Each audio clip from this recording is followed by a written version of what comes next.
Ladies and gentlemen, the time has indeed come. Finally, we're going to be interacting with a perfect circle. We've done a lot of tool reactions, and we haven't done a lot of tool reactions. We're just scratching the surface on the tool rabbit hole. And for those of you who know tool, you know that your first listen of the tool track, you're only really scratching the surface on the track.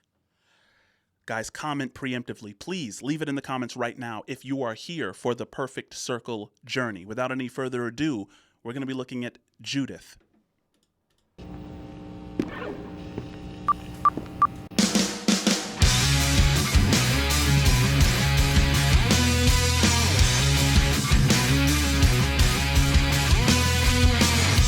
Immediately, this strikes me as a deviation from what is typical with Maynard. Usually when we hear him, he's ushering in, and once again, this is my first perfect circle song. Usually with Tool, he's going to usher you in with like little trinkets, like clink, clink, clink, clink, clink, clink, clink, and it's slowly going to graduate into something more loud. The drums are going to come later. They're going to start with like, bongo drums, something like that graduate into the real heavy stuff. But with this one, the sound hits you immediately, which kind of, it gives you the impression that that they have something they want to say, right? There's something he wants to get out of the way real quick.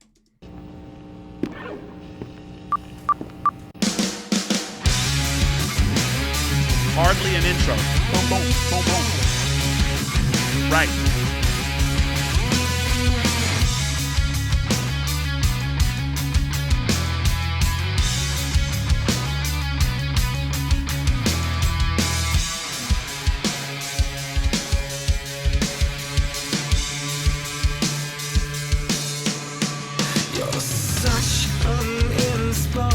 For the ways that I will never ever choose to be.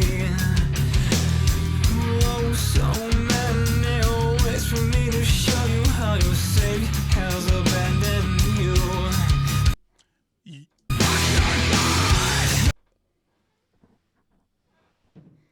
He said, fuck your God. There's so many ways for me to show you how your Savior has abandoned you. This is giving me Job vibes. Job's wife said to Job, why don't you just curse your God and die? Remember Job, who, Satan and God made that wager where Satan said, look, if Job is really your chosen one, why don't you take away all the privileges you've given him and see if he doesn't curse you to your face, right? And then so many strange and demonic realities were visited upon Job that, his wife was like, look at you, look what's happened to you. Why don't you just curse God and die? This is giving me that kind of energy off top. I'm around it just a little bit. Oh, so many ways for me to show you how your Savior has abandoned you. Your Lord, your Christ, you had him. So you pray, never stray,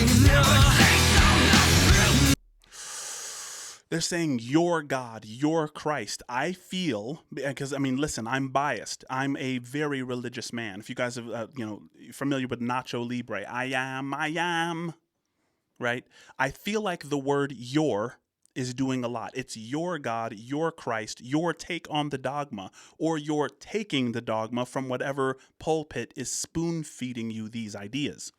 Right? The inability to challenge, the inability to ask why, or if there's any way that I can get out of the condition I'm in. And the reason I say that isn't just because I'm religious and biased, though I am. It's because having interacted with Maynard a lot with Tool, I believe that his thoughts on religion are complicated and they're not shallow.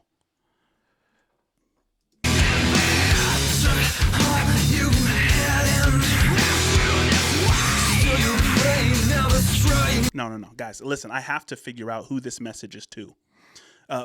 Pardon me as I consult the Oracle. Who is Maynard talking to in A Perfect Circle song, Judith? Who is that message to?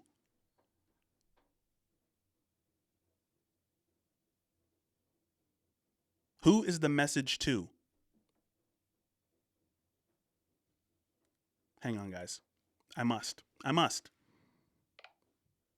The song Up Judith by A Perfect Circle. Who is Maynard talking to in this song? Yeah, so in Judith, Maynard is really addressing his mother. It's like he's speaking directly to her, or maybe at her faith, kind of wrestling out loud with the idea that she kept her belief in God even after all the suffering she went through. Listen, guys, Maynard has absolutely zero chill. There is no song that he does that doesn't have layers and layers of depth to infinity. I wonder if he meditates at all, or if his brain just constantly goes. He has more ideas than he can possibly put into all the music. Maybe that's the reason he's a part of like 5 bands. I mean, this is an incredible idea for a song.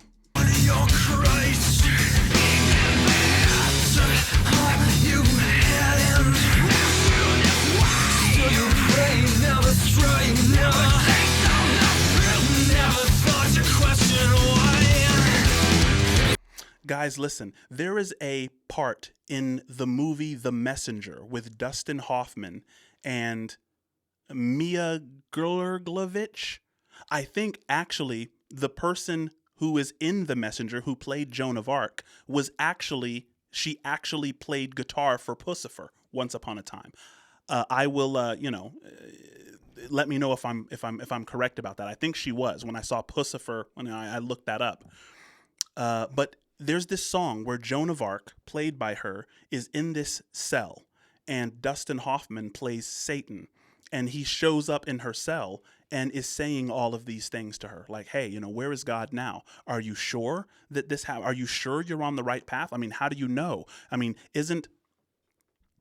what's fascinating is that there are certain circumstances where the exact thing that Maynard is saying right now is the way that pastors tell you your faith is going to be challenged, right? Religious people are already prepared for this fight and this question of like, what do you do when God has abandoned you? The answer is always hold on, hold firm. And that may, it's very difficult for that reason. It's not like you killed someone. It's not like you drove a hateful spirit to his side. Pray for one who left you broken down and paralyzed. He did it all for you.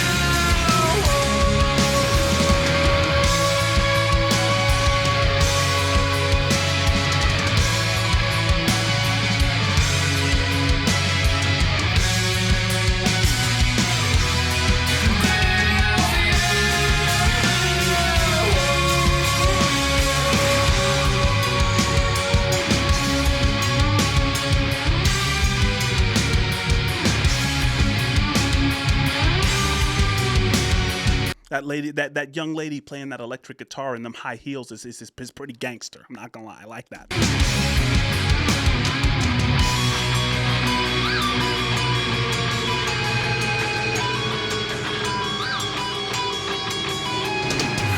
So many ways to me to show you how your dogma has abandoned you. Christ to your Christ to your God. Never taste of the fruit. Never stray, never break, Never taste of the fruit. Guys, this harkens back to the paradise in the Garden of Eden. Remember, paradise means walled garden. And that's what it literally means, walled garden. The walls represent boundaries. The garden represents curiosity, your room to explore. And when they say you've never tasted of the fruit, they mean you never cross the boundaries. You never press against the boundaries. You follow the rules. You think inside the box.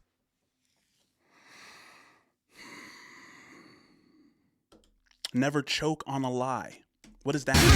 never stray, never break, even though he's the one who did this to you. Never thought to question why. Not like you killed someone.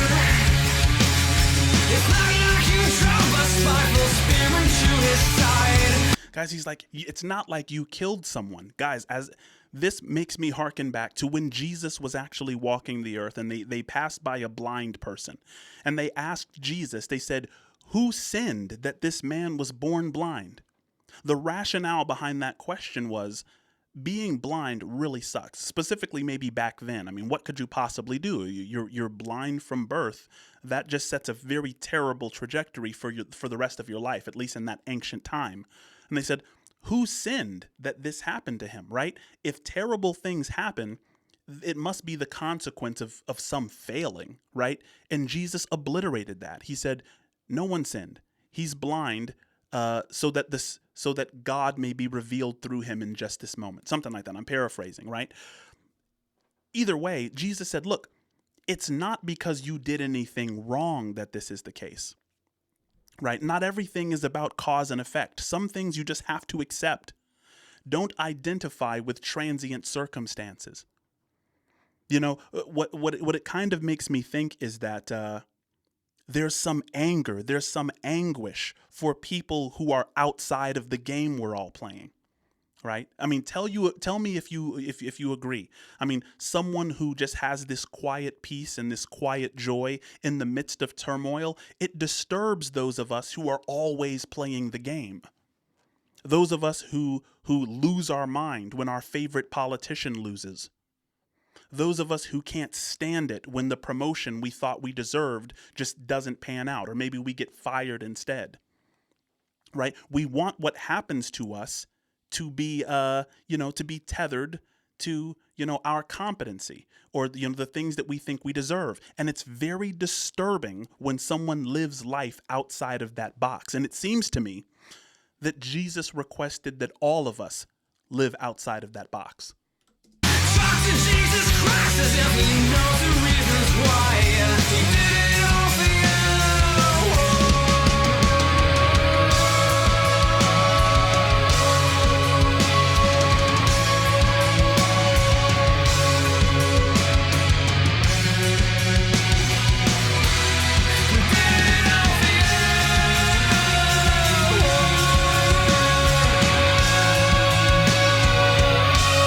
What did Jesus do for you?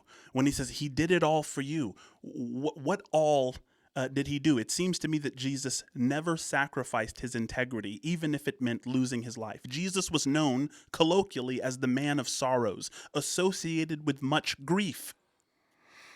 So his life was full of grief and full of sorrow. He was poor. He had no place to lay his head. He didn't save his life.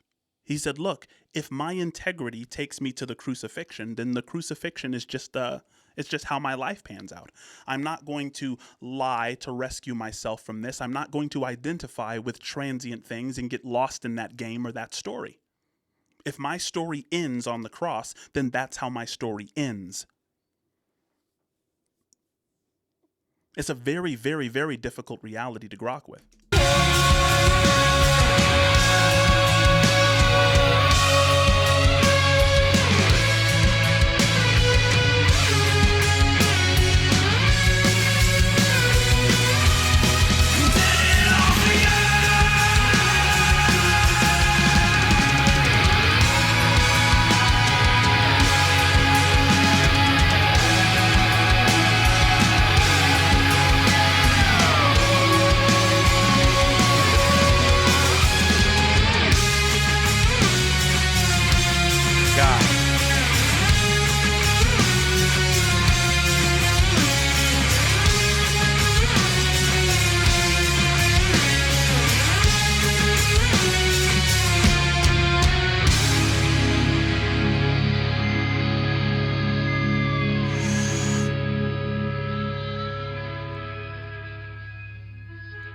Lord, have mercy.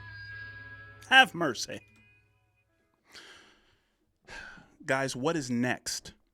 What is next from Perfect Circle?